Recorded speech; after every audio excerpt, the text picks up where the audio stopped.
trusted source of global news. Don't forget to hit that subscribe button and turn on notifications so you never miss an update. Today's headline is, let's take a look at a brief clip from international news coverage. और के बाद रुख करते हैं जुड़वां शहरों का, जहां monsoon बारिश का सिलसिला गुज़िश्ता 6 घंटों से जारी है। रावलपिंडी और इस्लामाबाद में अब तक मजमूई तौर पर 50 मिलीमीटर बारिश रिकॉर्ड की जा चुकी है। बारिश के बाद रावलपिंडी में रेन इमरजेंसी नाफिज कर दी गई है। मजीद जानते हैं यासिर हकीम से। जी यासिर।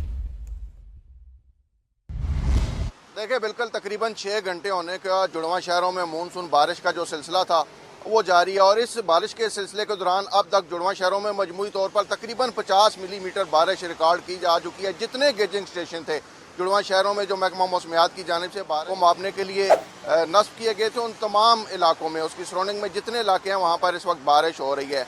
बारिश के बाद जुड़वां शहरों में जो गर्मी का जोर था वो टूट चुका है, और इसके साथ साथ नाला लईव जो है उसमें पानी की सतह बुलंद होना शुरू हुई है। कटारियाँ के मुकाम पर इस बारिश के बायस तकरीबन 12 फुट तक। This is actions enough, or is more is need? Let us know your thoughts in the comments below. We read every one of them. Thanks for watching Maqbool Academy. Don't forget to like, share and subscribe for more breaking news and in-depth discussions.